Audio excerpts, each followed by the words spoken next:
Good morning children. हम सभी अपने ऑनलाइन क्लास में प्रेजेंट हो चुके हैं और आप सभी को पता है कि ये क्लास कौन सा है, क्लास 1 है और सब्जेक्ट कौन सा है, साइंस है। आप सभी को पता है।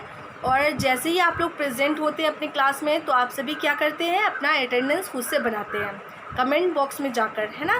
तो उसी तरह आप लोग रोज़ जैसे बनाते हैं उसी तरह आज भी बनाइए और हमेशा बनाना है जब तक आपका स्कूल नहीं खुलता है। जब तक ऑनलाइन क्लास है तो आप सभी को कोई दिक्कत नहीं होनी चाहिए अटेंडेंस बनाने में, क्योंकि अब तो बहुत दिन हो गया है रेगुलर आप पढ़ रहे हैं, है ना।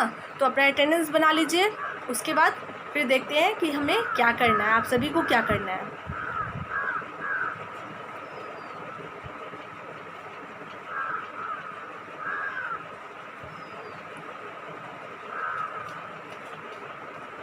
आप सभी ने अटेंडेंस बना लिया होगा और मेरी रिक्वेस्ट है आप सभी बच्चों से कि आप सभी ऑनलाइन क्लास में रोज़ प्रेजेंट रहा कीजिए हर हाल में, चाहे कुछ हो जाए, क्योंकि यहाँ पे तो कोई एक्सक्यूज़ नहीं होना चाहिए। जैसे आप स्कूल जब आप लोगों की ओपन थी तो आप सभी बच्चे आते थे, क्लास में प्रेजेंट रहते थे, और बाय द वे किसी दिन आपकी तबीयत ख़राब हो गई, आप बीमार पड़ गए तो उस दौरान आप नहीं आते थे, या अगर बारिश वगैरह होती थी तो नहीं आते थे। अब तो कोई प्रॉब्लम नहीं है, आप घर पे हैं, तबीयत ख़राब है तो थोड़ा दवा उवा लेके आप लोग आराम करके अपने ऑनलाइन क्लास में प्रेजेंट हो सकते हैं। या बारिश का भी कोई टेंशन नहीं है, घर पे हैं, इधर उधर तो जाना नहीं है, अपने बेड पे या कहीं पे भी घर में ही है ना, घर में आप सेफ़ हैं, सुरक्षित हैं सभी चीज़ों से, तो कोई प्रॉब्लम नहीं है। अब क्योंकि आप घर में हैं, अपने मम्मी पापा भैया दीदी जो भी हैं उन्हीं के साथ बैठकर आराम से आप लोग अपना क्लास अटेंड कर सकते हैं। तो उसी तरह आप लोग अपना अटेंडेंस देते रहिए, ठीक है ना, बनाते रहिए और क्लास में प्रेजेंट रहा कीजिए। कोशिश कीजिए कि हर हाल में मतलब हमें प्रेजेंट रहना है, चाहे कुछ भी हो जाए। अगर क्लास में प्रेजेंट नहीं रहिएगा तो आपको अपना सिलेबस जो चैप्टर है वो समझ में नहीं आएगा, क्वेश्चन आंसर है क्या करना है, क्योंकि आप सभी बच्चे अभी यूकेजी से 1 में आए हैं तो थोड़ा समझने में आपको दिक्कत होगा। उसके बाद जब कंटिन्यूसली आप लोग रहिएगा क्लास में तो आपको समझ में आ जाएगा, लेकिन अभी तो शुरुआत है ना। तो आप सभी को समझना है कि कैसे हमें चैप्टर को पढ़ना है, कैसे हमें क्वेश्चन आंसर करना है, कैसे हमें वर्ड मीनिंग पढ़ना है, कैसे हमें फिल इन द ब्लैंक्स हो गया, ट्रू एंड फॉल्स हो गया, है ना, मैच द फ्लाइंग हो गया, ये सब हमें करना है। क्योंकि यूकेजी में थे तो क्वेश्चन आंसर था, छोटा सा था, 1 वर्ड में था, लेकिन यहाँ पे क्या है, यहाँ पे एक पूरा सेंटेंस होता है, उसे याद करना होता है ना। वर्ड मीनिंग, वर्ड होता है उसका हिंदी मीनिंग होता है, तो इन सभी चीज़ों को आपको समझना है कि इसका तरीका क्या है। और कंटिन्यू हम लोग समझा रहे हैं, सभी सब्जेक्ट में आपको समझाया जा रहा है, चाहे वो एसएसटी हो, साइंस हो, इंग्लिश हो और हिंदी हो, ठीक है ना, इन सभी सब्जेक्ट में समझाया जा रहा है। मैथ में भी आपको क्वेश्चंस है जो सॉल्व करने होते हैं ना, तो वो क्वेश्चन है, उसमें क्वेश्चन आंसर नहीं होता है, उसमें आपको प्रॉब्लम सॉल्व करना होता है, ठीक है। यहाँ पे आपको सेंटेंस याद करना है, इंग्लिश, एसएसटी, आपको क्या बोलते हैं हिंदी, इन सभी में क्या करना होता है, एक पूरा सेंटेंस 1 लाइन का 2 लाइन का आपको याद करना होता है। तो जब तक आप नहीं समझिएगा कि उसे क्या कैसे लिखें, कैसे याद करें, तब तो आपको नहीं होगा याद, है ना। तो उसको समझना है, समझने के लिए आपको क्या करना है, आप सभी बच्चों को क्लास में प्रेजेंट रहना होगा, चैप्टर पढ़ना है। चैप्टर में बहुत सारे ऐसे वर्ड होते हैं जो नहीं आते हैं, तो उसके लिए आपको क्या करना है, बुक लेना है। जिन बच्चों के पास बुक नहीं है वो अपनी बुक परचेस करवा ले, मम्मी पापा से कहें। और अगर मम्मी पापा मेरी बात सुन रहे हैं तो वो ध्यान दें इस बात पे कि आप अपने बच्चों को अपने यानी कि उनकी बुक लेकर ख़रीद कर दे दीजिए, ओके। क्योंकि आपके बच्चे पढ़ाई को अच्छे तरीके से नहीं समझ पाएंगे बिना बुक के। बुक रहेगी तो उसे ज़्यादा अच्छे से ज़्यादा बेहतर तरीके से समझ सकेंगे, ठीक है ना। तो मैं रिक्वेस्ट कर रही हूँ उन सभी बच्चों से जिनके पास बुक नहीं है, तो प्लीज़ आप लोग अपनी बुक परचेस करवा लें। और अगर आपके मम्मी पापा आपकी मेरी बात सुन रहे हैं, आपके साथ बैठे हुए हैं, तो प्लीज़ आप अपने बच्चों को बुक ख़रीद कर दे दें ताकि आपके बच्चे अच्छे ढंग से पढ़ सकें, ठीक है।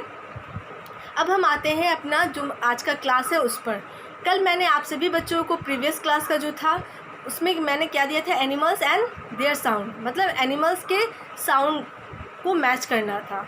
तो आप सभी बच्चों ने यूकेजी में animals and sound their sound के बारे में पढ़ा है, एनिमल्स देयर यानी कि उनके शेल्टर के बारे में पढ़ा है। तो यहाँ पे भी आपका जो चैप्टर है साइंस में, तो एक चैप्टर है एनिमल्स अराउंड अस, इसमें जानवरों के बारे में है।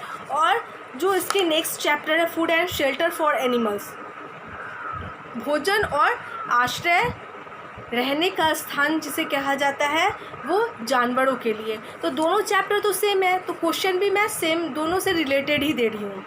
फूड भी है, शेल्टर भी है और साउंड्स भी है। तो इन दोनों चैप्टर से रिलेटेड ही क्वेश्चन आंसर है, दोनों चैप्टर का आपको एक साथ रिवीजन हो रहा है, ठीक है। तो आज कुछ और मैं साउंड दूंगी, कुछ साउंड आप जानते हैं और कुछ साउंड ऐसा है जिसे आपने नहीं पढ़ा है, तो उसे मैं लिख दूंगी और उसे आपको याद करना है, ठीक है ना, रिमेंबर करना है। तो मैं बोर्ड पे नोट कर यानी कि लिखूंगी और आप सभी बच्चों को जिनके पास बुक है वो भी नोट करेंगे और जिनके पास बुक नहीं है वो भी नोटबुक में ही नोट करेंगे। ओके, तो मैं साउंड्स यानी कि एनिमल्स नेम भी लिखूंगी और उनके साउंड्स नेम भी लिखूंगी और बता दूंगी कि किसके साउंड को क्या कहते हैं, ठीक है। तो यहाँ पे मैच नहीं करना है, यानी कि आपको सिर्फ उतारना है एनिमल्स एंड साउंड, उनके सामने मैं लिख दूँगी, ठीक है ना। तो इससे आपको क्या होगा, जानकारी होगी कि और एनिमल्स के साउंड किस तरह के होते हैं, ठीक है ना। तो चलिए हम लोग स्टार्ट करते हैं, मैं लिखना स्टार्ट करती हूँ और आप लोग इसे नोटबुक में नोट कीजिएगा, ठीक है।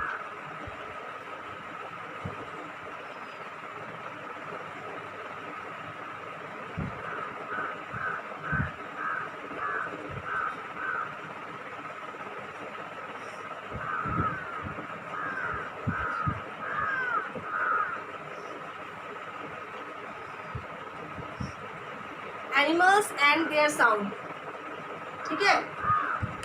एनिमल्स का नेम होगा और उनके सामने उनके साउंड होंगे, ठीक है। तो कुछ साउंड ऐसे भी हैं इसमें जो आप जान रहे हैं, आपको यूकेजी में पढ़ाया गया है ना। और कुछ ऐसे हैं जो हो सकता है आप जानते हो या नहीं भी जानते हो, ठीक है ना। तो कोई ये मैटर नहीं करता है, लेकिन आपको इसे नोट करना है, जो जान रहे हैं उसे भी नोट करना है और जो नहीं जान रहे उसे भी नोट करना है और इसे रिमेंबर करना है, क्योंकि ये आपके बुक में ही भी है, ठीक है ना।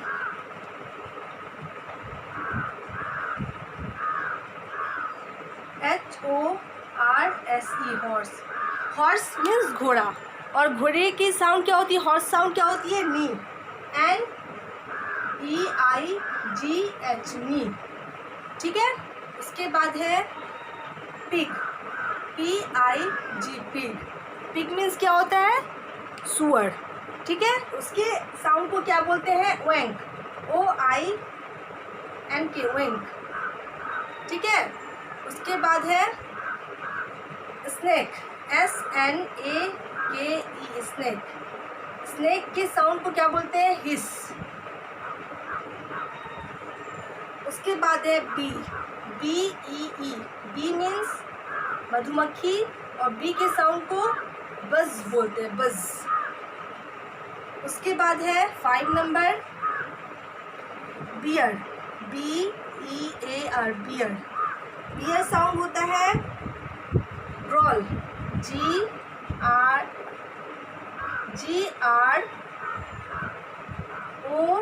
GROWL growl. 6 में frog, FROG frog, frog means क्या होता है, मेढक, मेढक की साउंड को क्या बोलते हैं, CROAK क्रॉक, ठीक है। तो पहले क्या है, हॉर्स, हॉर्स की साउंड को नी बोलते हैं, जिसे आप जानते हैं, आपको लिखाया गया है। पिग, ओएंक, OINK ओएंक, ओएंक मीन्स होता है किकियाना, ठीक है ना। और इसका मीनिंग क्या होता है, हिन हिनाना, नी का मीनिंग होता है हिन हिनाना, हिन हिनाहट, और ओएंक का मीनिंग होता है किकियाना। पिग का साउंड ओएंक होता है। स्नेक हिस, फंकारना, फुंकारना होता है फुफकारना। बी बज, ठीक है ना, बुज, बुज मीन्स होता है भन भनाहट, भन भनाना, ठीक है। उसके बाद है बियर, बियर मीन्स भालू, भालू की आवाज़ को ग्रोअल बोलते हैं, ग्रोअल, ग्रोअल मीन्स होता है टर करना, मेढक की आवाज़ को सुने हैं ना आप लोग। अभी बारिश का मौसम है तो मेढक कितना टरटराता है, तो उसको क्या बोलते हैं, गुड़वल।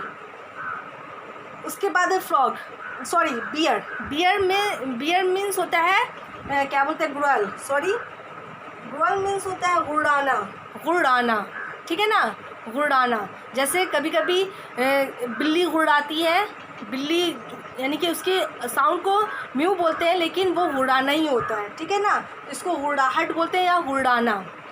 फ्रॉग क्रॉक मीन्स होता है टराना, टर करना, ठीक है ना। तो आप लोग सभी आवाज़ सुन सकते हैं कहाँ पे, तो कुछ एनिमल्स ऐसे हैं जो हमारे आसपास रहते हैं, कुछ एनिमल्स ऐसे हैं जो हमारे आसपास नहीं रहते, तो उसकी आवाज़ को आप या तो ज़ू, चिड़ियाघर जहाँ होता है तो वहाँ पे एनिमल्स होते हैं तो वहाँ सुन सकते हैं, या तो टेलीविज़न पे सुन सकते हैं, या हम मोबाइल पे एनिमल्स के बारे में सर्च करेंगे तो उसमें आप सुन सकते हैं। तो कभी सुन के देखिएगा, ठीक है।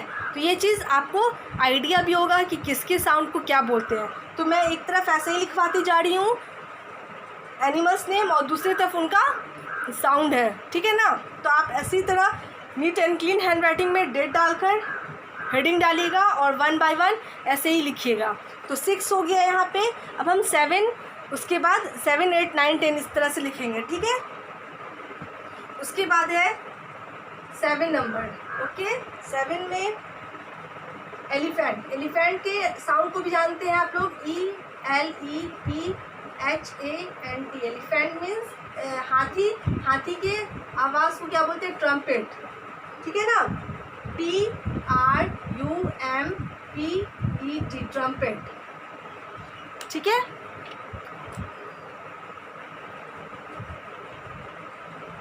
एलिफेंट साउंड ट्रम्पेट होता है, TRUMPET, trumpet, okay. Trumpet means होता है चिंघाड़ना, उसके मतलब ट्रम्पेट को हिंदी में क्या बोलते हैं, चिंघाड़ना।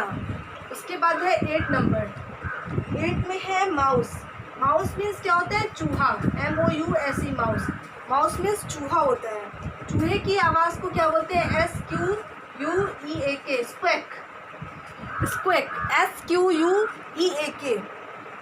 स्क्वेक होगा। स्क्विक मीन्स चू करना, करता है ना चूहा की आवाज़। कभी आप लोग सुने हैं, चूहा तो सबके घर में होगा, ज़्यादातर के घर में होता है ना। और गांव वगैरह में तो कुछ ज़्यादा ही होता है, शहर में भी होता है, और यहाँ मतलब हर तरफ चूहा है। और कभी उसकी आवाज़ सुनिएगा, ठीक है, वो कैसे करता है, चू चू करता है ना, तो उसकी आवाज़ को स्क्वैक बोलते हैं। इंग्लिश में हम स्क्वैक बोलेंगे और हिंदी में उसका जो मीनिंग होता है वो चू होगा। 9 में क्या है, टाइगर, TIGER, टाइगर मीन्स क्या होता है, बाघ। और बाघ की आवाज़ को भी ग्रुएल बोलते हैं, GROWL, ग्रुएल। ये भी ग्रुएल, मतलब इसके भी साउंड को हम ग्रुएल बोलते हैं। जैसे ब्लीट होता है, एक तो आपको ब्लीट किसके साउंड को बोला जाता है, गोट के साउंड को, और दूसरा ब्लीट होता है किसका, और दूसरे एनिमल्स का भी कल मैंने आपको लिखवाया है, तो 2 साउंड होते हैं। उसी तरह टाइगर के भी साउंड को ग्रुएल बोलते हैं और बियर के भी साउंड को ग्रुएल बोलते हैं, ओके। अब 10 नंबर है। 10 में क्या है, आउल, OWL, आउल की आवाज़ को क्या बोलते हैं, हुट। आउल साउंड जो होता है वो हुट होता है, ठीक है ना, हुट, HOOT, हुट। उसके बाद 11 में duck, DUCK, duck, quack, QUACK, quack, ठीक है ना। पैक मतलब इस तरह से वो चिल्लाती है, यानी कि बोलती है, तो क्वैक होगा, क्वैक करती है ना। आप लोग अपने आसपास देखे होंगे, बहुत सारे लोग डक को पालते हैं अपने, यानी कि पेट एनिमल के तौर पे, ठीक है ना। उसके बाद है ईगल। 12 नंबर है eagle, EAGLE, eagle. Eagle means क्या होता है, चील।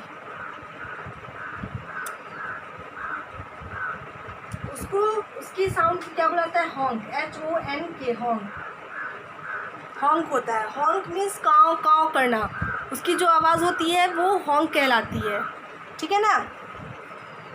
Elephant, trumpet, mouse, squeak, tiger, growl, owl, hoot, duck, quack, eagle, honk. तो ये टोटल कितना हो गया? Total animals name and sound name 12। इधर 6 हो गया, इधर 6 हो गया, तो 12 हो गया। 12 और कुछ और बच गए हैं जिसे मैं नेक्स्ट क्लास में करूँगी, ठीक है ना। नेक्स्ट क्लास में आपको दूंगी, जब तक आप 12 ही याद कीजिए, ठीक है ना। 12 ही एनिमल्स एंड साउंड्स याद कीजिए। 12 याद हो जाएगा, उसके बाद और कुछ एनिमल्स नेम में और उनके साउंड्स हैं तो उसे मैं दूंगी, तो वो कल के लिए रहेगा, ठीक है। जो हमारा नेक्स्ट क्लास होगा उसमें मैं दूंगी आपको, लेकिन अभी फ़िलहाल आपको 12 ही याद करना है, 12 से ज़्यादा नहीं। और यानी कि जो प्रीवियस क्लास में मैच करने के लिए दिया गया था तो आप सभी बच्चे उसे मैच भी किए होंगे, तो उन सभी को एक साथ आप क्या कीजिएगा, रिमेंबर कीजिएगा। तो आज का होमवर्क है, इससे तो पहले अच्छे से neat and clean hand writing में क्या करना है, नोट करना है आप सभी बच्चों को। उसके बाद क्या करना है, इसको एनिमल्स और उनका जो साउंड है उनको आमने सामने लिखना है, जैसे मैं लिखी हूँ। और 6 कंप्लीट हो जाएगा तो 6 के नीचे आप 7 लिखिएगा, ठीक है ना। इस तरह से 12 तक आप कंप्लीट कर लीजिएगा। ये नहीं कि एक पेज में जैसे मैं बोर्ड पे लिखी हूँ वैसे लिखना है, वैसा काम नहीं करना है। आप 1 बाय 1 उतारिएगा, 6 के नीचे 7 लिखिएगा, 7 के नीचे 8, 9, 10, इस तरह से एक पेज भर जाएगा तो दूसरे पेज में आपको लिखना है, ओके। तो इस तरह से आप लिख लीजिएगा और रिमेंबर कीजिएगा। और घर में जो आपकी स्टडी में आपकी हेल्प करते हैं उन्हें आपको क्या करना है, सुनाना है, ओके। तो ये काम आप सभी बच्चे करते रहिएगा, ठीक है। और कुछ एनिमल्स एंड उनके साउंड्स रह गए हैं जो मैं नेक्स्ट क्लास जो हमारा होगा तो मैं उसमें दूंगी। तो फ़िलहाल आपको 12 एनिमल्स एंड साउंड्स याद कर लेना है स्पेलिंग के साथ। ये नहीं कि स्पेलिंग नहीं याद होनी चाहिए, स्पेलिंग के साथ याद होगा तभी आपको अच्छे से याद हो सकता है, रिमेंबर हो सकता है, ओके। तो आपका ये होमवर्क है, होमवर्क फ्रॉम नोटबुक। इसे neat and clean hand writing में नोट कीजिएगा और रिमेंबर कीजिएगा, ठीक है। इस क्लास को मैं यहीं पे स्टॉप करती हूँ। और जब हमारा क्लास एंड होता है, मतलब ख़त्म होता है, तो मैं क्या देती हूँ आपको, गुड मैनर टिप देती हूँ, ठीक है। तो आज का गुड मैनर टिप क्या है, खेलने से रिलेटेड है। जब आप सभी बच्चे बाहर निकलते हैं, घर से बाहर निकलते हैं, तो आप सभी को कैसे रहना चाहिए, क्या करना चाहिए। तो आप सभी बच्चों को क्या करना है, जब आप घर से बाहर निकलते हैं, अगर आप अपने दोस्तों के साथ, मोहल्ले में आपके जो दोस्त रहते हैं आपके साथ, आसपास में, आस पड़ोस में जो दोस्त रहते हैं, स्कूल में दोस्त रहते हैं ना, उसके बाद आप अगर कहीं घूमने जा रहे हैं पार्क वगैरह, तो यहाँ पे तो पार्क नहीं है, लेकिन फिर भी जो रूल है, जो क्या बोलते हैं गुड मैनर है, उसे हर जगह आपको फॉलो करना है। तो आज का गुड मैनर टिप क्या है, take turns and wait patiently for your turns to कम।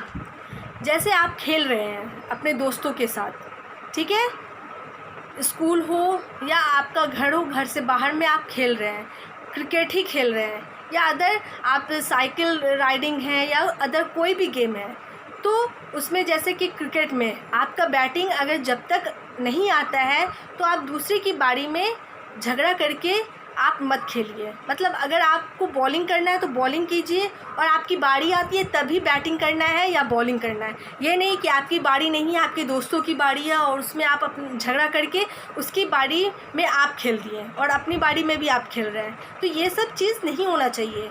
मतलब आप अपने बारी का इंतज़ार कीजिए, ठीक है।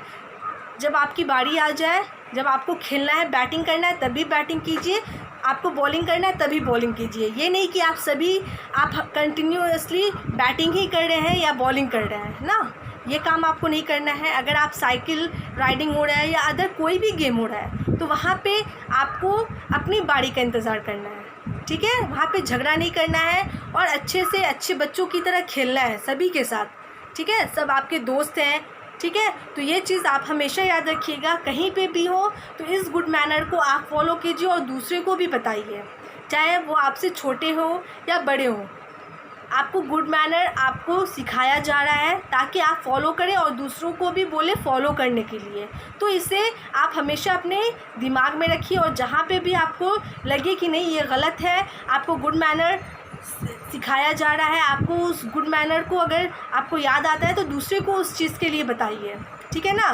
तो इस तरह से क्या होगा, आप एक तो खुद की लाइफ को बेहतर बनाएंगे, है ना, और दूसरे की लाइफ को भी बेहतर बनाएंगे, और इससे आपका क्या होगा, आप सभी के प्यारे बने रहेंगे, चाहे वो टीचर हो, मम्मी पापा हो, या कहीं पे भी आप यानी कि गुड बॉय गुड गर्ल के नाम से जाने जाएंगे। तो आज का गुड मैनर टिप क्या है, take turns and wait patiently for your turns to come. ठीक है, आज हम यहीं पे अपना क्लास स्टॉप करते हैं। नेक्स्ट क्लास में फिर एक गुड मैनर्स के साथ हम लोग क्या होंगे, मिलेंगे और उसे फॉलो करेंगे जैसे आप हमेशा फॉलो करते हैं। तो आज के लिए बस इतना ही। Thank you all, goodbye and take care.